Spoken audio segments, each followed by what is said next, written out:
Hello दोस्तों, कैसे हैं आप लोग। आशा करता हूँ आप सभी अच्छे होंगे। दोस्तों, आज का हमारा टॉपिक है aggregate demand and related concept. तो आइए देखते हैं, क्योंकि ये चैप्टर हाई वेटेज चैप्टर है। टोटल नंबर जो कैरी करता है ये चैप्टर, वो 12 मार्क्स। और ये काफी इंपॉर्टेंट चैप्टर है। तो पूरा का चैप्टर नहीं बल्कि पूरा का पूरा यूनिट, जिसमें 3 चैप्टर्स है। तो हम बारी बारी से एक एक करके देखेंगे। तो आज हम देखेंगे aggregate demand and related concept. तो आइए देखते हैं aggregate demand and related concept. तो एग्रीगेट डिमांड क्या होता है, एग्रीगेट सप्लाई क्या होता है, इन सब के बारे में हम समझेंगे इस चैप्टर में। तो आइए स्टार्ट करते हैं। एग्रीगेट डिमांड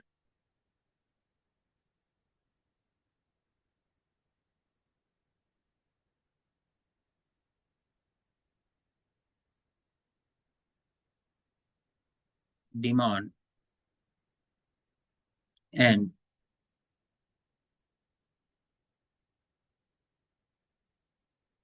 रिलेटेड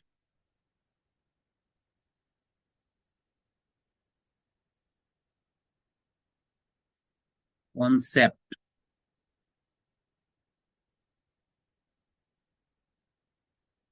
तो सबसे पहले इसमें हम समझेंगे कि एग्रीगेट डिमांड क्या होता है और उसके क्या क्या कंपोनेंट्स हैं। तो देखिए, एग्रीगेट डिमांड जो होता है, ये बेसिकली ये किसी इकोनॉमी का एक अकाउंटिंग ईयर में टोटल जो एक्सपेक्टेड एक्सपेंडिचर होता है on final goods and services, उसी को हम क्या कहेंगे, एग्रीगेट डिमांड। ये एग्रीगेट डिमांड कोई एक्चुअल एग्रीगेट डिमांड नहीं होता है, ये प्लान एग्रीगेट डिमांड होता है।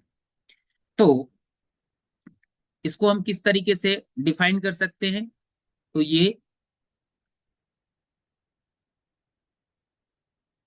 Total value of all final goods and services, goods and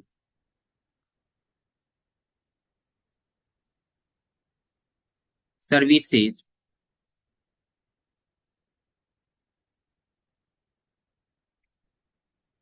which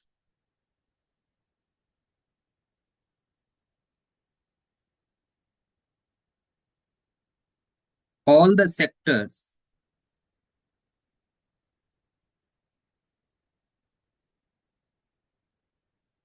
of the economy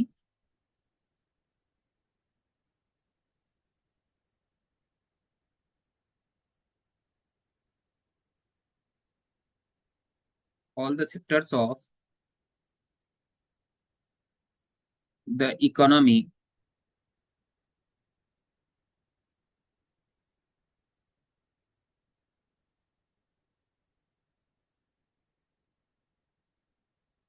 are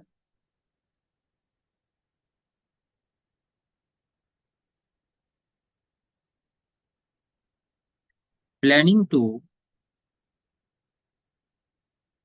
buy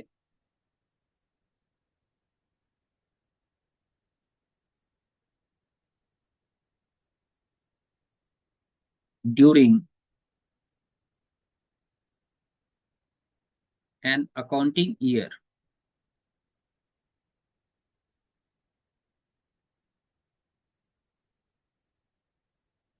accounting year।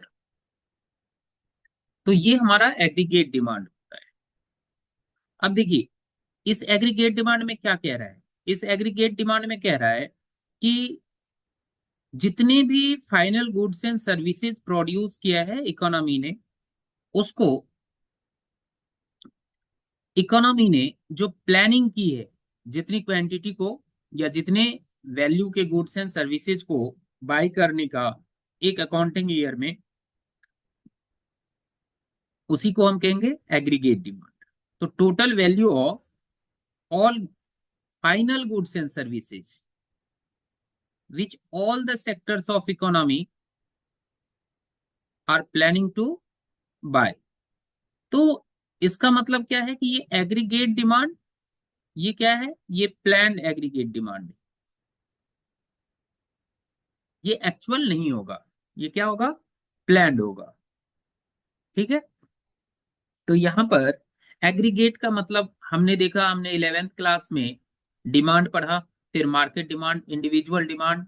यहां पर हम एग्रीगेट डिमांड की स्टडी कर रहे हैं, यानी पूरी की पूरी इकोनॉमी जो एक अकाउंटिंग ईयर में प्लान कर रही है कि उसको इस बार गुड्स एंड सर्विसेज के ऊपर इतना एक्सपेंडिचर करना है, उसी एक्सपेंडिचर को हम क्या कहेंगे, एग्रीगेट डिमांड कहेंगे।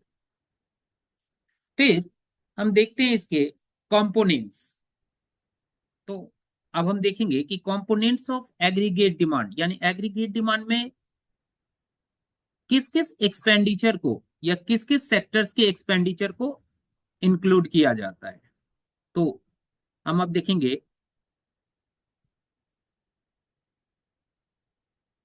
Components of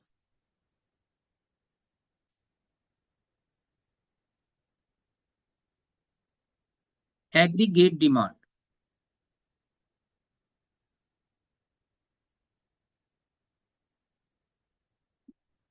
components of aggregate demand. अब देखिए, अगर एक ओपन इकोनॉमी है तो हमें पता है कि एक ओपन इकोनॉमी में कितने सेक्टर्स हो सकते हैं, मैक्सिमम 4 सेक्टर्स। एक ओपन इकोनॉमी में मैक्सिमम कितने सेक्टर्स हो सकते हैं, 4।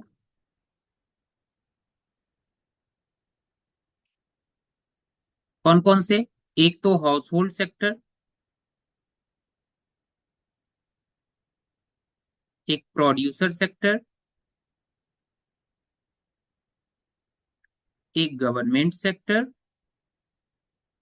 और एक एक्सटर्नल सेक्टर। अब यहां पर देखिए, जो हाउस होल्ड सेक्टर एक्सपेंडिचर करता है उसको हम क्या कहेंगे, उसको कहेंगे कंजम्पशन एक्सपेंडिचर।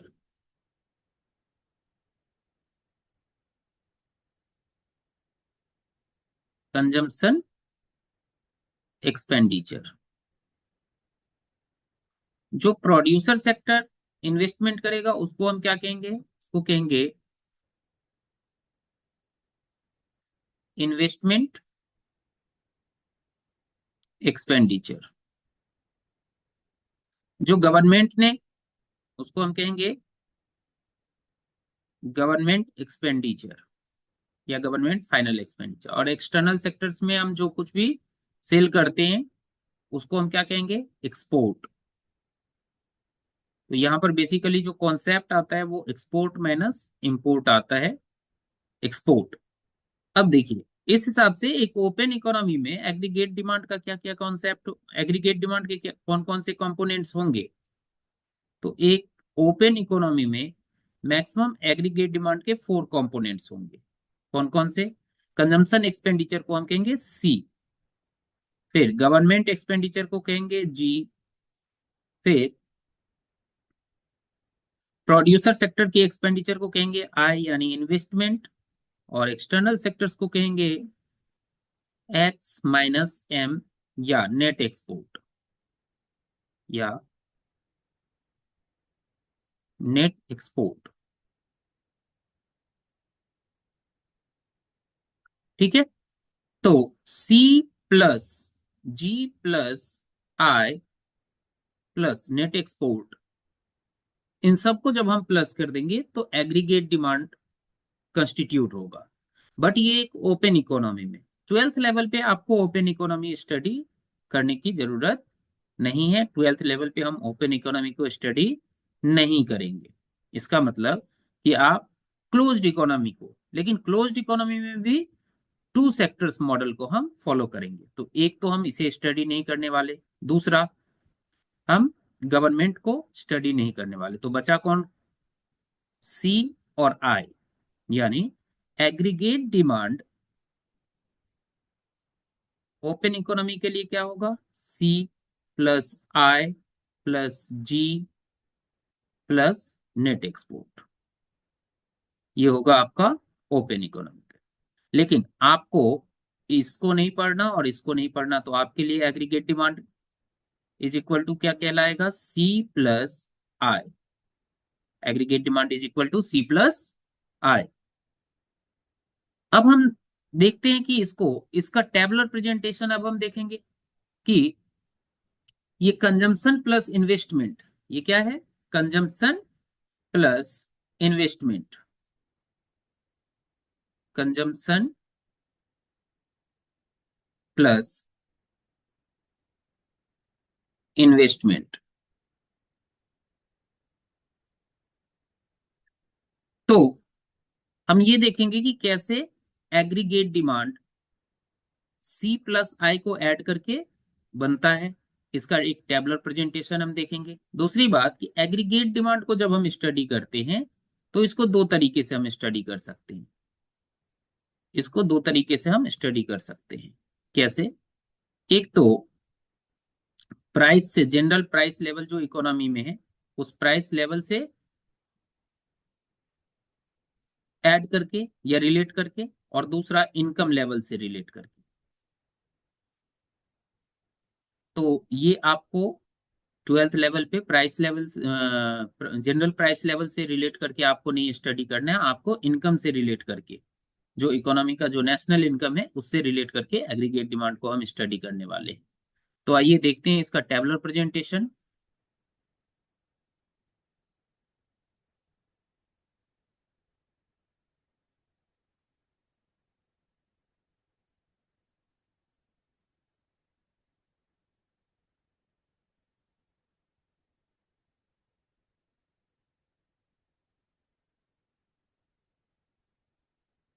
इसका टेबुलर प्रेजेंटेशन हम देखेंगे। अब देखिए, सपोज कि इकोनॉमी में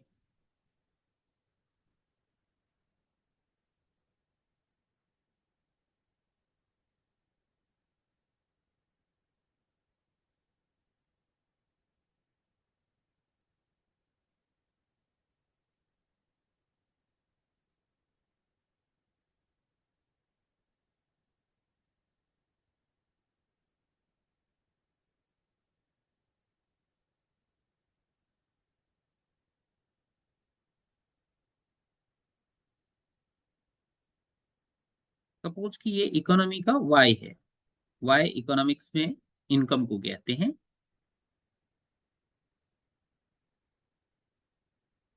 वाई हमेशा जीरो लेवल से स्टार्ट होता है और फिर वो धीरे धीरे इंक्रीज करता है। तो ये हम एक हाइपोथेटिकल वाई जो 0, 100, 200, 300, 400, 500, फिर हमें कंजम्पशन लेना है यानी सी। तो देखिए, इकोनॉमी में बेसिक नीड्स, चाहे आपका इनकम बहुत ज्यादा हो या ना के बराबर हो, जीरो हो, तो भी आपको बेसिक नीड्स की रिक्वायरमेंट होती है। तो बेसिक नीड्स को सेटिस्फाई करने के लिए जो कुछ भी हम एक्सपेंडिचर करते हैं वो जरूरी नहीं है आपके इनकम के साथ वेरी करे। एक मिनिमम लेवल ऑफ कंजम्पशन जो है वो फिक्स होता है लाइफ में, फिर चाहे आपका इनकम जीरो हो या फिर कुछ भी हो। तो यहाँ पर मैं कंसीडर ये कर लेता हूँ कि जीरो पे आपका इनकम 20 है, और फिर वो इस तरीके से इंक्रीज करना, इनकम के साथ साथ क्या कर दिया, इंक्रीज करना स्टार्ट किया।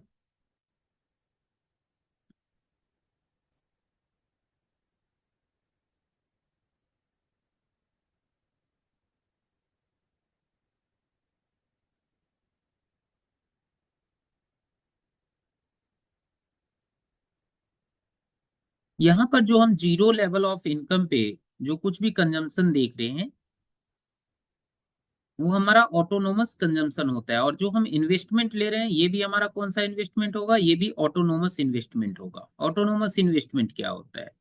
ऑटोनोमस इन्वेस्टमेंट का मतलब होता है वो इन्वेस्टमेंट जो इनकम के साथ वेरी ना करे, है ना, जो इनकम के साथ साथ इंक्रीज और डिक्रीज नहीं करता है, वो फिक्स होता है। इसे हम ऑटोनोमस इन्वेस्टमेंट कहेंगे। ऑटोनोमस इन्वेस्टमेंट हमारा सपोज 20 है, तो ये डिफरेंट लेवल ऑफ इनकम पे क्या रहेगा, कांस्टेंट रहेगा, और वो 20 ही रहेगा।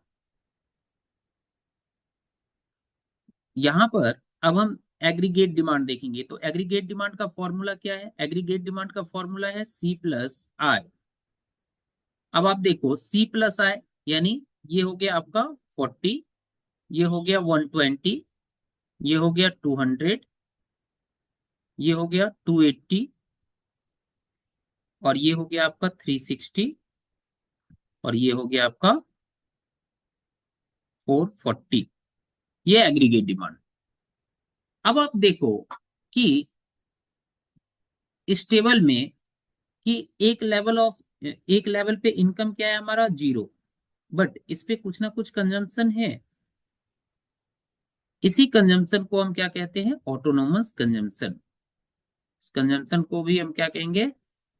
Autonomous consumption. Clear? Autonomous consumption 0 level of income पे होता है। इसके बाद हमने देखा कि इनकम इंक्रीज कर रहा है और इनकम इंक्रीज कर रहा है तो कंजम्पशन भी इंक्रीज कर रहा है। बट हमने देखा कि कंजम्पशन एक टाइम पे इनकम के बिल्कुल इक्वल हो जाता है और उसके बाद rate of increment in income जो है वो more than rate of increment in consumption, जिसकी वजह से एक और चीज क्रिएट होता है जिसको हम सेविंग कहते हैं। फिलहाल हमें सी प्लस आई को ऐड करके टेबुलर प्रेजेंटेशन हमें क्रिएट करना था किसका? एग्रीगेट डिमांड का। इसी को अगर हम ग्राफ पे प्लॉट करेंगे,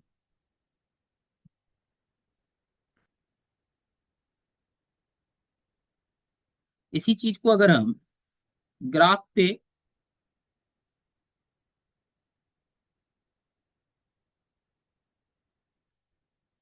देखेंगे तो आप पाओगे यहां पर कि एक तो रेफरेंस कर्व है जो इनकम को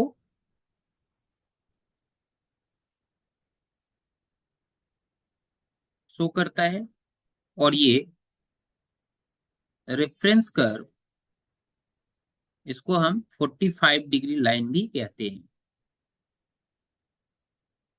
जो इकोनॉमी में इनकम को शो करता है। इसको हम वाई कर्व भी कहेंगे और ये 45 डिग्री लाइन भी कहलाएगा। 45 डिग्री लाइन ये कुछ नहीं है, बस एक रेफरेंस लाइन होता है। क्योंकि हम एग्रीगेट डिमांड को इनकम से रिलेट करके स्टडी कर रहे हैं, इसलिए हम इनकम को 45 डिग्री लाइन जो है वो इनकम को शो कर रहा है। और इसको हम इसलिए यहाँ पर ड्रॉ किए हैं क्योंकि ये एक रेफरेंस लाइन है। इसी के रेफरेंस में हम पढ़ेंगे कि कंजम्पशन कैसे मूव कर रहा है, फिर एग्रीगेट डिमांड कैसे मूव कर रहा है, ये हम इसी से रिलेट करके देखेंगे। सेकेंड थिंग अगर हम देखें तो सपोज कि यहां पर हम रखते हैं 20 को, तो हम सबसे पहले हम देखते हैं कि 20 लेवल ऑफ इनकम पे कंजम्पशन पे हमारा एक ग्राफ जाता है जो पैरेलल टू एक्स एक्सिस, और ये हमारा ऑटोनोमस क्या है? इन्वेस्टमेंट। ये ग्राफ हमारा कर्व ऑटोनोमस इन्वेस्टमेंट का कर्व है जो कि ईच लेवल ऑफ इनकम पे कांस्टेंट है और ये 20 पे। फिर हम यहां से देखते हैं कि 20 से ही एक और कर्व स्टार्ट होता है, बट वो इनकम के साथ साथ क्या करता है? इंक्रीज करता है, बट एक टाइम के बाद वो इनकम को इंटरसेक्ट करके और फिर वो नीचे की तरफ चला जाता है। ये कौन सा लाइन होना चाहिए? ये लाइन है कंजम्पशन लाइन। ये कौन सा लाइन होगा? ये कंजम्पशन लाइन है।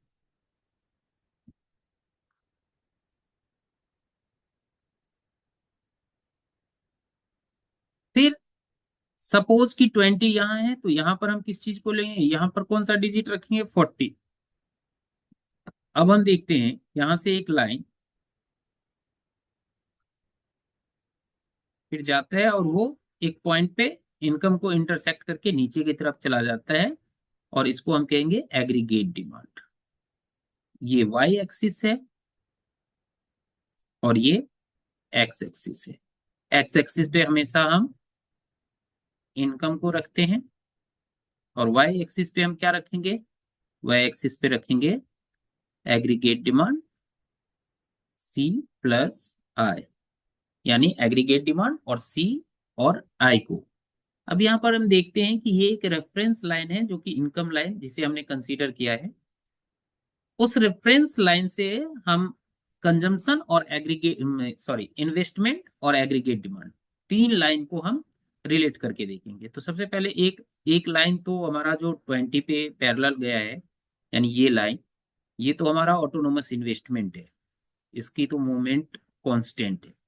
फिर दूसरा हम देखते हैं कि कंजम्पशन लेवल हमारा 20 से, तो अब 0 से 20 ये 0 है, और यहां से 20 तक जो ग्राफ गया है इसी को हम क्या कहेंगे, सी बार, यानी ऑटोनोमस कंजम्पशन। ठीक है। फिर यहां से हम देखते हैं कि ये कंजम्पशन धीरे धीरे इनकम के साथ क्या कर रहा है, मूव कर रहा है। लेकिन स्टार्टिंग में ये पूरे एरिया में कंजम्पशन क्या है, ग्रेटर देन इनकम। यहां पर हम देखेंगे ये ब्रेक इवन पॉइंट, इसको हम कहते हैं, ये ब्रेक इवन पॉइंट होता है। क्यों होता है, क्योंकि यहाँ पर कंजम्पशन और इनकम दोनों क्या हो गया, इक्वल हो गया, यानी कुछ भी नहीं बचा। ठीक है। इसके बाद हम देखते हैं कि जो इंक्रीमेंट प्रोसेस है इनकम का, वो मोर देन कंजम्पशन है, जिस वजह से एक बीच में हम देख रहे हैं कि गैप आ रहा है, और ये गैप ही किसको क्रिएट करेगा, ये गैप सेविंग को क्रिएट करेगा। ठीक है। फिर हम देखते हैं कि इन दोनों को, कंजम्पशन और इन्वेस्टमेंट को हमने ऐड किया और ये बना एग्रीगेट डिमांड। फिर एग्रीगेट डिमांड देखते हैं, स्टार्टिंग में तो एग्रीगेट डिमांड इनकम से ज्यादा होता है, फिर एक पॉइंट पे जाकर के ये भी इनकम को इंटरसेक्ट करके और इनकम से नीचे चला जाता है। ठीक है। और यहाँ पर इनकम इससे आगे निकल जाता है ऊपर। यानी इकोनॉमी में तीन अलग अलग कंडीशन है। पहला तो कि जीरो लेवल ऑफ इनकम पे क्या होगा, ऑटोनोमस कंजम्पशन। फिर देखते हैं कि कभी इनकम जो है वो कंजम्पशन के इक्वल होगा। फिर देखते हैं कि इनकम वो ग्रेटर देन कंजम्पशन हो रहा है। ठीक है। यानी एग्रीगेट डिमांड के साथ भी कुछ ऐसा ही है।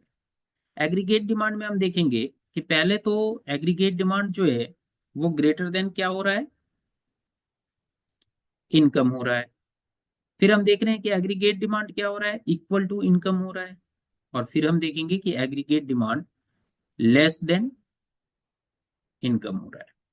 ठीक है। तो ये तीन सिचुएशन एग्रीगेट डिमांड के साथ भी है। तो इतना एग्रीगेट डिमांड में आपको ध्यान रखने की जरूरत है फिलहाल, है ना। आगे हम इस पे और बातें करेंगे, फिलहाल इतना आपको ध्यान रखने की जरूरत है। तो अभी हमने क्या देखा, अभी हमने देखा एग्रीगेट डिमांड क्या होता है ना, इसके कितने कंपोनेंट्स होते हैं, फोर सेक्टर्स इकोनॉमी में कितने कंपोनेंट्स होते हैं, और टू सेक्टर्स में, क्लोज्ड और ओपन में, क्या कंपोनेंट्स है। तो ये हमने देखा। और फिर हमने देखा कि एग्रीगेट डिमांड का टेबलर प्रेजेंटेशन और उसका ग्राफ। ठीक है। अब हम देखेंगे एग्रीगेट सप्लाई। अभी इसको हम यहीं पे स्टॉप करेंगे, मतलब इसके कंपोनेंट्स को थोड़ा सा अगर चाहे तो हम एक्सप्लेन कर सकते हैं, तो कंपोनेंट्स को थोड़ा सा मैं एक्सप्लेन कर देता हूं। तो सबसे पहला जो कंपोनेंट्स है वो आपका है, जो पहला कंपोनेंट्स है वो है कंजम्पशन एक्सपेंडिचर।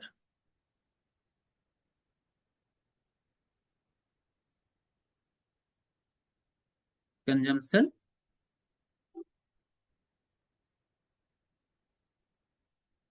एक्सपेंडिचर।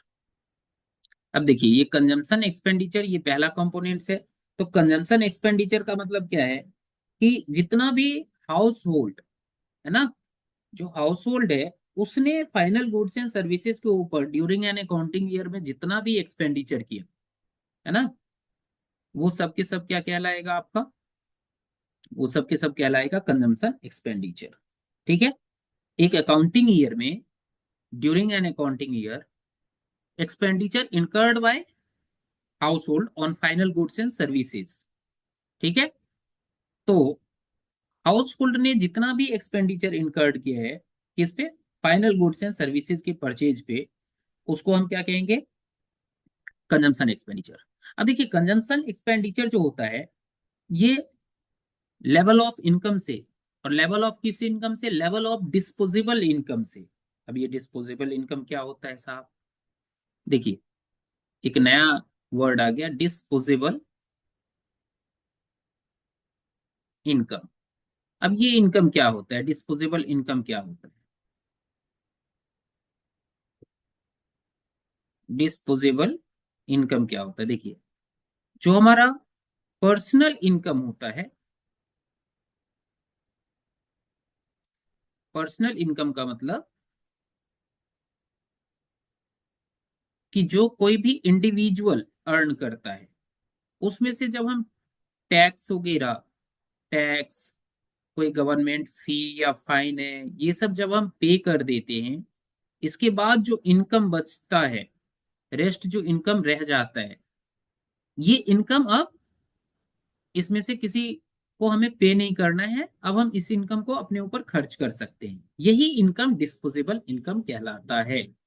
यानी पर्सनल इनकम में से जब हम टैक्स, फी, फाइन, कोई चालान वगैरह है, ये सब जब हम पे कर देते हैं, उसके बाद जो इनकम रेस्ट रह जाता है, जिसे हम अपने ऊपर एक्सपेंडिचर कर सकते हैं, उसी को हम डिस्पोजेबल इनकम कहेंगे। तो जनरली कंजम्पशन एक्सपेंडिचर जो होता है वो influenced by level of disposable income होता है।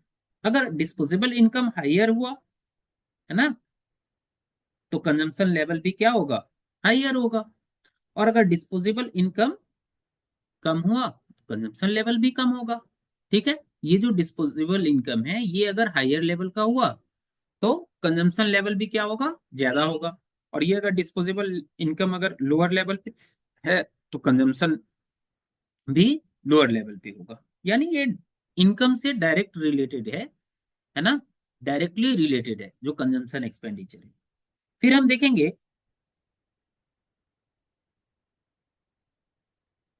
एक बात आप हमेशा ध्यान में रखिएगा कि देखिए, एग्रीगेट डिमांड जो है, ये एग्रीगेट डिमांड ही प्लान्ड है, प्लान्ड एग्रीगेट डिमांड।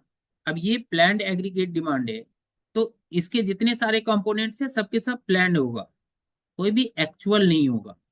ठीक है। फिर दूसरा आप देखोगे, तो दूसरा है आपका इन्वेस्टमेंट एक्सपेंडिचर। दूसरा क्या है, इन्वेस्टमेंट एक्सपेंडिचर।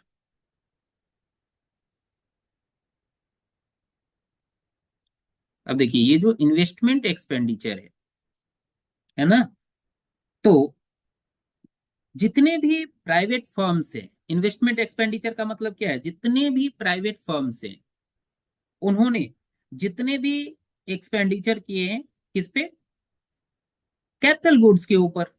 ठीक है, जिससे कैपिटल स्टॉक इंक्रीज हुआ है ना, या फिजिकल कैपिटल एसेट जो है वो इंक्रीज हुआ है। ये entire expenditure on capital goods by private firms is called investment expenditure.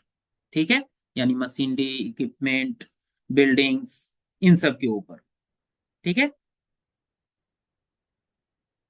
तो लेकिन यहां पर एक चीज ये है कि इन्वेस्टमेंट बेसिकली कितने टाइप्स के हो सकते हैं, इन्वेस्टमेंट दो टाइप्स के होते हैं। इन्वेस्टमेंट दो टाइप्स के होंगे। एक तो आपका इंड्यूस इन्वेस्टमेंट होगा,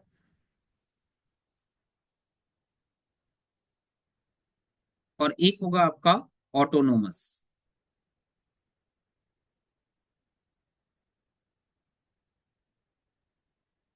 इन्वेस्टमेंट। देखिए, इंड्यूस इन्वेस्टमेंट जो होता है, ये इनकम के साथ वेरी करता है।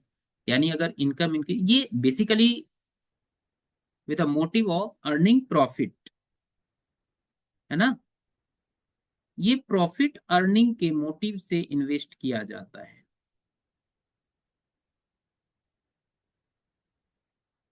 यानी जो हम बिजनेस में इन्वेस्टमेंट करते हैं, बेसिकली वो इन्वेस्टमेंट इंड्यूस इन्वेस्टमेंट होता है।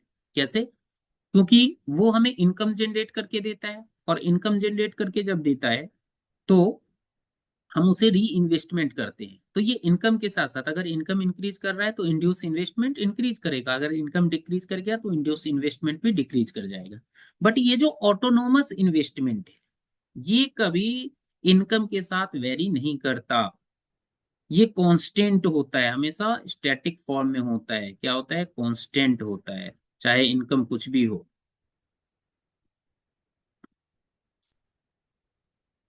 इनकम कुछ भी हो, ये ऑटोनोमस इन्वेस्टमेंट कांस्टेंट होगा। ये इनकम के साथ independent from income. Induce investment जहां डिपेंडेंट फ्रॉम ऑन इनकम होता है, ये इंडिपेंडेंट फ्रॉम इनकम होता है। तो यहां पर जो कुछ भी इन्वेस्टमेंट हमने देखा, इन्वेस्टमेंट एक्सपेंडिचर, हम ऐसा एज्यूम करेंगे कि ये कौन सा इन्वेस्टमेंट है, ये ऑटोनोमस इन्वेस्टमेंट है। ये कौन सा इन्वेस्टमेंट होगा, ऑटोनोमस इन्वेस्टमेंट होगा। क्लियर। चलिए थर्ड पॉइंट पे आ जाते हैं। थर्ड पॉइंट है आपका गवर्नमेंट एक्सपेंडिचर। गवर्नमेंट या गवर्नमेंट एक्सपेंडिचर। देखिए गवर्नमेंट एक्सपेंडिचर क्या है, ये बेसिकली पब्लिक एक्सपेंडिचर भी हम इसे कहेंगे। देखिए गवर्नमेंट जो है ये कई तरह से एक्सपेंडिचर करती है पब्लिक के ऊपर। ठीक है, बहुत सारे बहुत अलग अलग टाइप्स के एक्सपेंडिचर, जैसे हेल्थ पे, एजुकेशन पे, लॉ एंड ऑर्डर पे, पब्लिक नीड्स पे, डिफेंस पे, ये सारे एक्सपेंडिचर इसमें इंक्लूड होगा। ठीक है।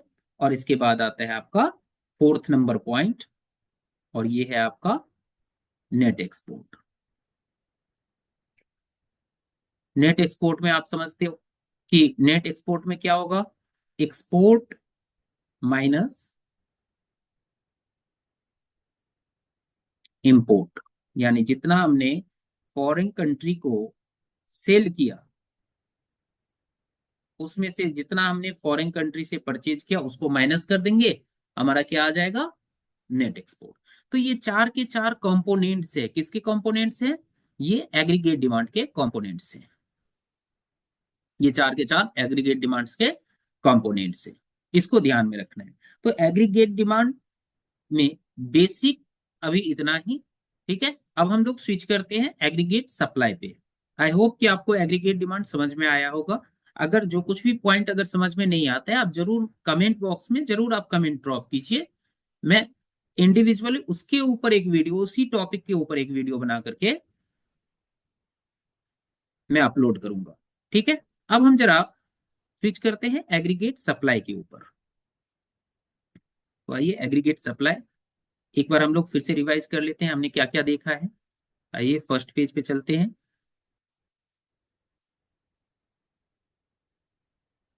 देखिए हमने देखा aggregate demand and related concept में एग्रीगेट डिमांड क्या होता है। तो हमने देखा total value of all final goods and services which all the sectors of an economy are planning to buy during an accounting year.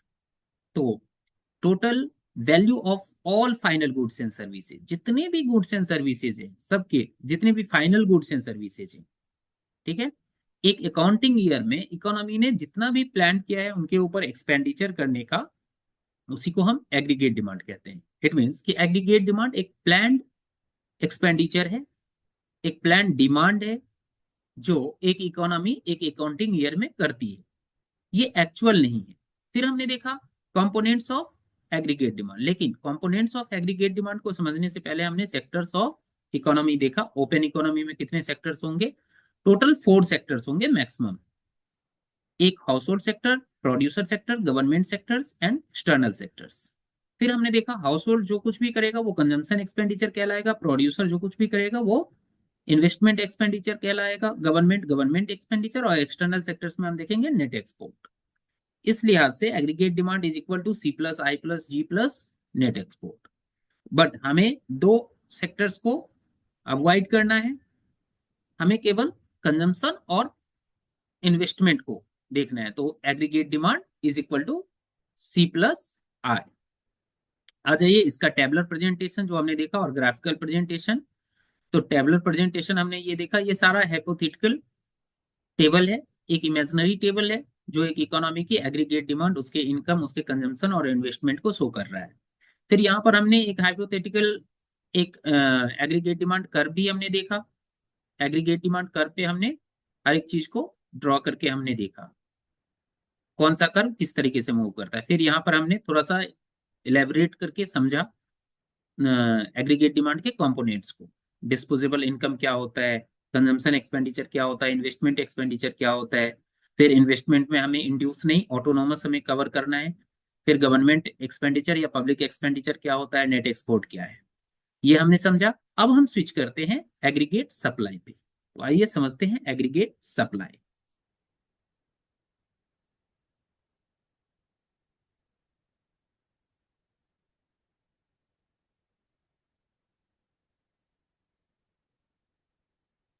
Aggregate supply.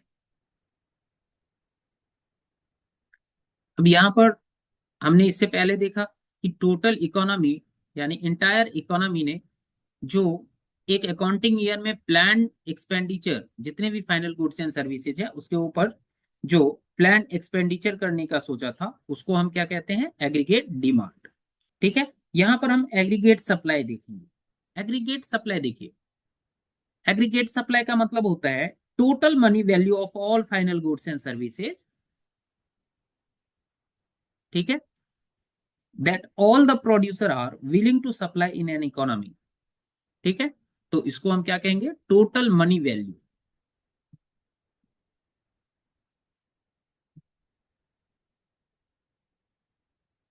ये क्या है, ये है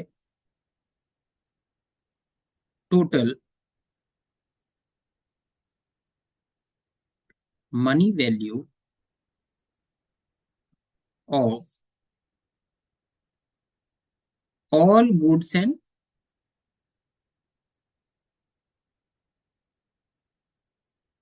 services. Total money value of all goods and services that all the producer, that all the producer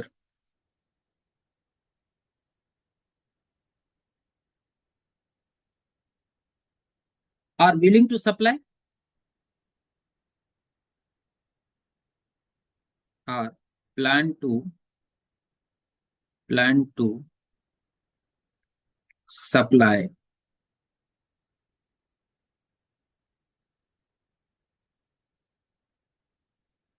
during a given time period।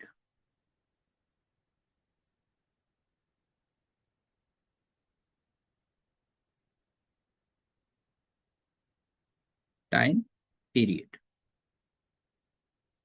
अब देखिए, total money value of all goods and services, जितना भी goods and services economy में produce की गई है उस सब का जो मनी वैल्यू है, जिसे जितने भी प्रोड्यूसर हैं इकोनॉमी में, है ना, उन्होंने प्लान किया है एक अकाउंटिंग ईयर में या एक टाइम पीरियड में सप्लाई करने का, उसी को हम एग्रीगेट सप्लाई कर कहते हैं। अब देखिए जरा यहाँ पर कि मैंने इस बार प्लान किया 1000 यूनिट्स सप्लाई करने का, सपोज, और इसकी मार्केट प्राइस है पर यूनिट 5 रुपीज। तो ये टोटल वैल्यू कितना होगा, 5000। ये टोटल कितना वैल्यू होगा, 5000। अब सपोज कि 1000 यूनिट हमने सप्लाई किया, एक यूनिट की वैल्यू है 5 रुपीज, टोटल कितना, 5000। तो ये हमारा इनकम भी कितना होगा, इंटायर इकोनॉमी की इनकम भी कितनी होगी, 5000। ये हमारा इनकम भी होगा। इसका मतलब कि एग्रीगेट सप्लाई जो है वो इनकम के इक्वल है। क्या है, इनकम के इक्वल है। ठीक है, यानी एग्रीगेट सप्लाई हमेशा इनकम के इक्वल होगा। बट हमने देखा कि इनकम के कितने पार्ट होते हैं, इनकम के दो पार्ट होते हैं। कौन कौन से, पहले तो इनकम आएगा तो हम क्या करेंगे, कंजम्पशन। इनकम आएगा तो क्या करेंगे, कंजम्पशन। Very good. फिर जो पैसा रह जाता है, rest part, house hold sector की बात कर रहा हूं, वो क्या करते हैं, हाउस होल्ड का क्या है नेचर, सेविंग करने का। हाउस होल्ड क्या करेगा, रेस्ट जो पैसा रह गया पहले तो वो इनकम में से कंजम्पशन करेगा और देन सेविंग कर लेगा। यानी y is equal to, y is equal to C plus S. अगर हम y is equal to C plus S लिखते हैं, कंजम्पशन प्लस सेविंग, तो हम ये लिख सकते हैं क्योंकि y और एग्रीगेट सप्लाई तो एक ही होता है। तो aggregate supply is equal to C plus S. Aggregate supply is equal to क्या लिखेंगे, सी प्लस एस, यानी consumption plus saving is equal to aggregate supply. ठीक है, चलिए देखते हैं इसका भी टेबुलर प्रेजेंटेशन देखते हैं। यहाँ पर हमने एग्रीगेट सप्लाई देखा और कंपोनेंट्स ऑफ एग्रीगेट सप्लाई में हमने देखा कि कंजम्पशन और सेविंग एग्रीगेट सप्लाई का कंपोनेंट्स होता है। आ जाइए हम इसका टेबुलर प्रेजेंटेशन भी देख लेते हैं। तो सपोज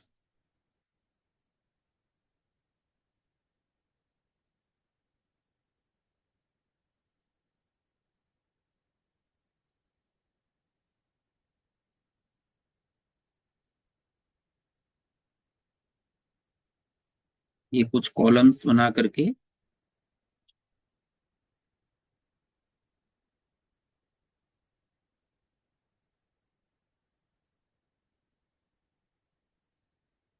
अब हम यहाँ पर देखेंगे ये हमारा y है, इसको भी हम y से ही रिलेट करके स्टडी करेंगे। फिर ये हमारा c है, फिर ये हमारा s है, और ये हमारा है एग्रीगेट्स। देखिए y इजकल टू, सबसे पहले फॉर्मूला देख लीजिए, y इज इक्वल टू क्या होता है, c प्लस s। इसका मतलब y minus c is equal to s।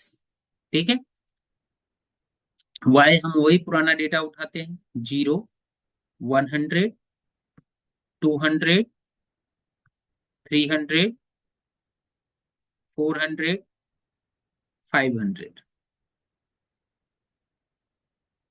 c भी वही पुराना डेटा, 20, 100, 180। इसको कोशिश करना है कि टेबुलर प्रेजेंटेशन में एक कांस्टेंट गैप पे लेना है। ठीक है, फिर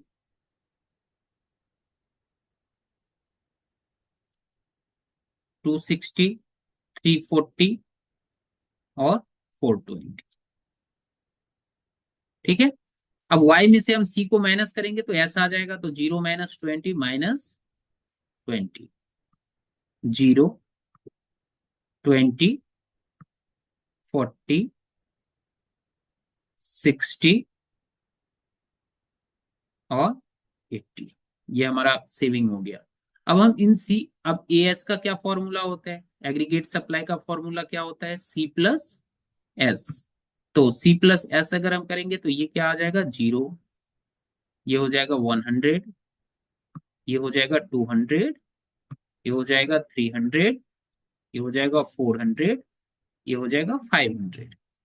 अब आप देखो कि एग्रीगेट सप्लाई और इनकम दोनों इक्वल है ना। तो इकोनॉमी के अंदर एग्रीगेट सप्लाई जितना होगा वही इनकम होगा, और जितना इनकम है वही एग्रीगेट सप्लाई है।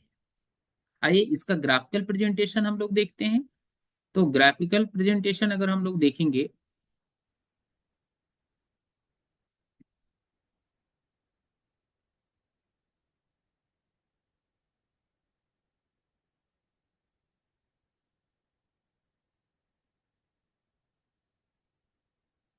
तो यहां पर भी सबसे पहले हम लोग एक रेफरेंस लाइन लेंगे।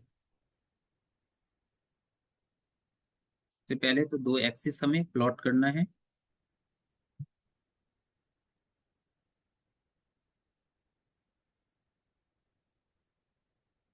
एक्स और वाई। फिर इसमें हम सबसे पहले एक रेफरेंस लाइन खींचेंगे, जो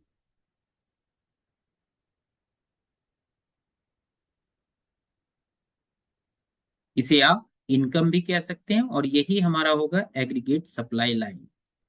ठीक है, ये आपका वाई एक्सिस रहा, और ये आपका रहा एक्स एक्सिस। एक्स एक्सिस पे हम किसको रखेंगे, इनकम को, और वाई एक्सिस पे हम रखेंगे एग्रीगेट सप्लाई और सी प्लस एस। ठीक है, अब आप देखोगे कि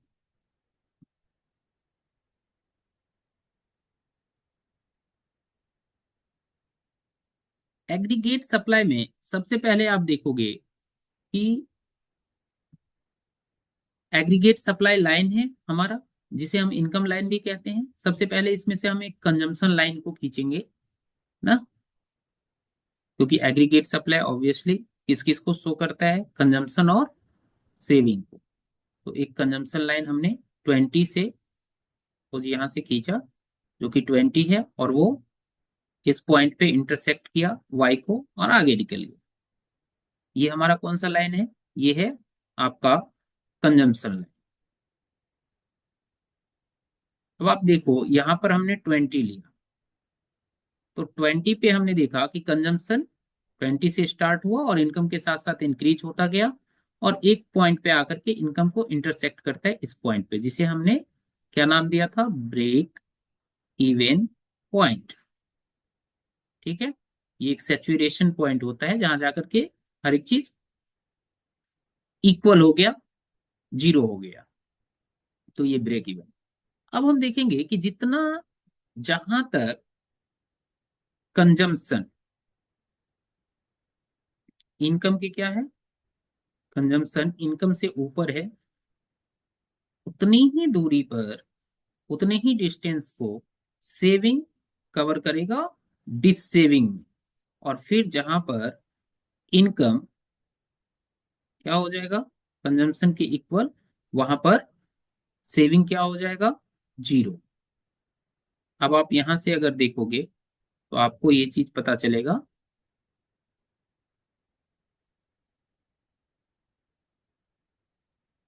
ये जो लाइन है, ये आप देखो यहां पर ये जीरो हो गया, और यहां देखो ये सेविंग लाइन यहां पर आकर के जीरो हो गया।